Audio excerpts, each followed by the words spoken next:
Hi friend, இன்னைக்கு நம்ம பார்க்க போற கதை சொல்றோம். இப்படி பார்க்கலாம், வாங்க போலாம். இன்னைக்கு லைக் பண்ணுங்க, ஷேர் பண்ணுங்க, கமெண்ட் பண்ணுங்க. இனிமே கதை சொல்றதுல ஏதாவது சொல்ல வாஸ் பண்ணுங்க. நீங்க கதை சொல்லணும். ஒரு ஊர்ல பாட்டி இருந்தானா.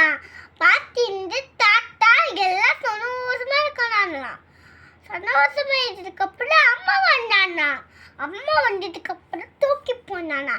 தூக்கி போனதுக்கப்புறம் பேய் மாட்டிட்டானா. சாப்பாடு கட்டிட்டு புள்ள மாட்டிட்டு புள்ள சாப்பாட்டிட்டு அப்படின்னு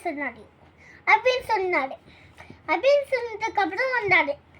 அப்படியே கோவிந்தா, சிவன், பாதவி, முருகா, எல்லா விநாயகர் அப்படியே எல்லாம் வந்தானா.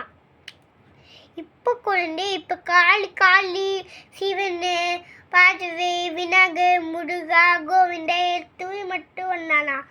அப்படின்னு வச்சுன்னா அப்படியே சூளம் குத்திட்டு அப்படியே எல்லாம் சந்தோஷமா இருக்கிறானா. சந்தோஷமா இருக்க அப்புறம் பாட்டி, அம்மா, அப்பா, தாத்தா